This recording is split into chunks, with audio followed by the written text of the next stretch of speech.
ಏನೇನ್ ಗುಂಡಿ ಗಂಡಾಂತರ ಅಂತ ನಿರಂತರ ಅಭಿಯಾನ ನಡೆಸಿದ್ರಿಂದ ಡಿಸಿಎಂ ಡಿಕೆ ಅಧಿಕಾರಿಗಳಿಗೆ ಡೆಡ್ಲೈನ್ ನೀಡಿದ್ರು. ಕಾಟಾಚಾರಕ್ಕೆ ಮಾತ್ರ ರಸ್ತೆಗಳಿಗೆ ತೇಪೆ ಹಚ್ಚಲಾಗಿತ್ತು. ಆದ್ರೀಗ ಸರ್ಕಾರ ಬೆಂಗಳೂರಿನ ರಸ್ತೆಗಳ ಅಭಿವೃದ್ಧಿಗೆ 649 ಕೋಟಿ ರಿಲೀಸ್ ಮಾಡಿದೆ.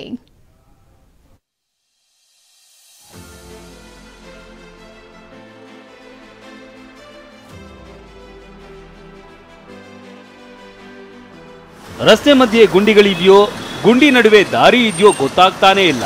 ವಸಂತನಗರದಿಂದ ಪ್ಯಾಲೇಸ್ ಗುಟ್ಟಹಳ್ಳಿಗೆ ತೆರಳುವ ಈ ದಾರಿಯಲ್ಲಿ ಸವಾರರು ನಿತ್ಯ ನರಕ ಅನುಭವಿಸ್ತಾ ಇದ್ದಾರೆ.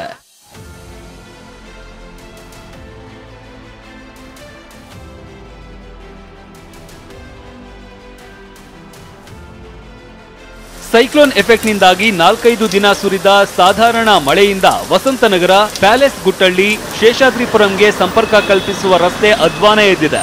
ಕಾಂಕ್ರೀಟ್ ರಸ್ತೆಯ ಕಬ್ಬಿಣದ ಕಂಬಿಗಳು. ನಿಮ್ಮ ಉಬ್ಬಿದ ರಕ್ತನಾಳಗಳ ಸಮಸ್ಯೆಗೆ ಎವಿಸ್ ಆಸ್ಪತ್ರೆಯಲ್ಲಿ ಕೇವಲ 30 ನಿಮಿಷದ ಲೇಸರ್ ಚಿಕಿತ್ಸೆಯೊಂದಿಗೆ ಮುಕ್ತಿ ಹೊಂದಬಹುದು.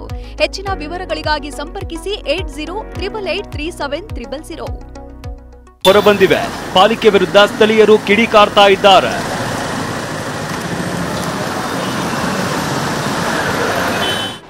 ಇದು ಒಂದು ಹೆಚ್ಚು ಕಡಿಮೆ ಒಂದು 6ರಿಂದ 8 ತಿಂಗಳಿಂದ ನಡೀತಾನೆ ಇದೆ ಕೆಲಸಗಳು.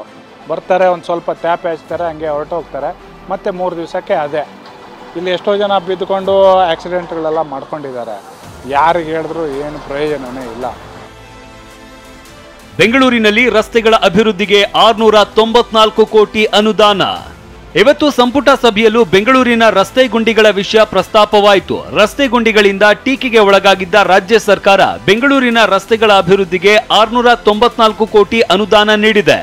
ಬೃಹತ್ ಬೆಂಗಳೂರು ಮಹಾನಗರ ಪಾಲಿಕೆ ವ್ಯಾಪ್ತಿಯಲ್ಲಿನ ಮುಖ್ಯ ಮತ್ತು ಉಪಮುಖ್ಯ ರಸ್ತೆಗಳ ತುರ್ತು ಅಭಿವೃದ್ಧಿ ಕಾಮಗಾರಿಗಳ 694 ಕೋಟಿ ರೂಪಾಯಿಗಳ ಪರಿಷ್ಕೃತ ಕ್ರಿಯಾಯೋಜನೆಗೆ ಅನುಮೋದನೆ ನೀಡಿ 22/11/2024 ಹೊರಡಿಸಿರ್ತಕ್ಕಂಥ ಆದೇಶಕ್ಕೆ ಘಟನೋತ್ತರ ಅನುಮೋದನೆಯನ್ನು ನೀಡಿದ್ದೇವೆ.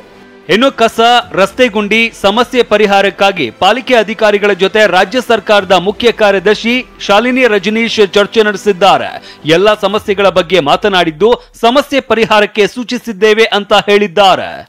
ನಾವು ಸುಧಾರಣೆ ಯಾವ ಥರ ಮಾಡ್ಬೋದು, ಎಲ್ಲಿ ಏನಾಗ್ತಾ ಇದೆ, ಎಲ್ಲಿ ಏನು ನಾವು ಹೆಚ್ಚುವರಿಯಾಗಿ ಮಾಡ್ಬೋದು ಅಂತ ನೋಡಿದ್ದೀನಿ. ಕಮಿಷನರ್ ಜೊತೆಗೆ ಇದ್ದಾರೆ. ಒಟ್ಟಾರೆ ನಮ್ಮ ಎಷ್ಟು ಕಸ ಜನರೇಟ್ ಆಗ್ತಾ ಇದೆ ಅದು 100ಕ್ಕೆ 100 ನಾವು ಹೇಗೆ ಪ್ರೋಸೆಸ್ ಮಾಡಬೇಕು. ಲ್ಯಾಂಡ್ ಫಿಲ್ಗೆ ಸುಮ್ಮನೆ ಕಳಿಸಬಾರ್ದು. ಅದರಿಂದ ಕಸದಿಂದ ರಸ ಅಂತ ಹೇಳ್ತೀವಲ್ಲ, ಅದರಿಂದ ಹಣ ಬರೋ ಹಾಗೆ ಮಾಡಬೇಕು, ಹಣ ಕೊಡೋ ಹಾಗಲ್ಲ. ಇನ್ನು ನಗರದ 389 ಕಿಲೋಮೀಟರ್ ರಸ್ತೆ ಗುಂಡಿಗಳನ್ನ ಮುಚ್ಚೋದಕ್ಕೆ ಟೆಂಡರ್ ಕರೆಯೋದಕ್ಕೆ ಬಿಬಿಎಂಪಿ ಮುಂದಾಗಿದೆ. ಮಹದೇವಪುರಕ್ಕೆ 140 ಕೋಟಿ, ಯಲಹಂಕಕ್ಕೆ 97.50 ಕೋಟಿ, ಪೂರ್ವ ವಲಯಕ್ಕೆ 95 ಕೋಟಿ ಸೇರಿದಂತೆ ಎಲ್ಲಾ ವಲಯಕ್ಕೂ ಸೇರಿ 694 ಕೋಟಿ ವೆಚ್ಚದಲ್ಲಿ ಹೊಸ ಟೆಂಡರ್ ಕರೆಯೋದಕ್ಕೆ ಬಿಬಿಎಂಪಿ ಪ್ಲಾನ್ ಮಾಡಿದೆ. 5 ತಿಂಗಳ ಒಳಗೆ ಕೆಲಸ ಮುಗಿಸೋದಕ್ಕೆ ತಯಾರಿ ನಡೆಸಿದೆ. ವಿನಾಯಕ್ ಗುರವ್ ಜೊತೆ ಶಾಂತಮೂರ್ತಿ, TV9 ಬೆಂಗಳೂರು.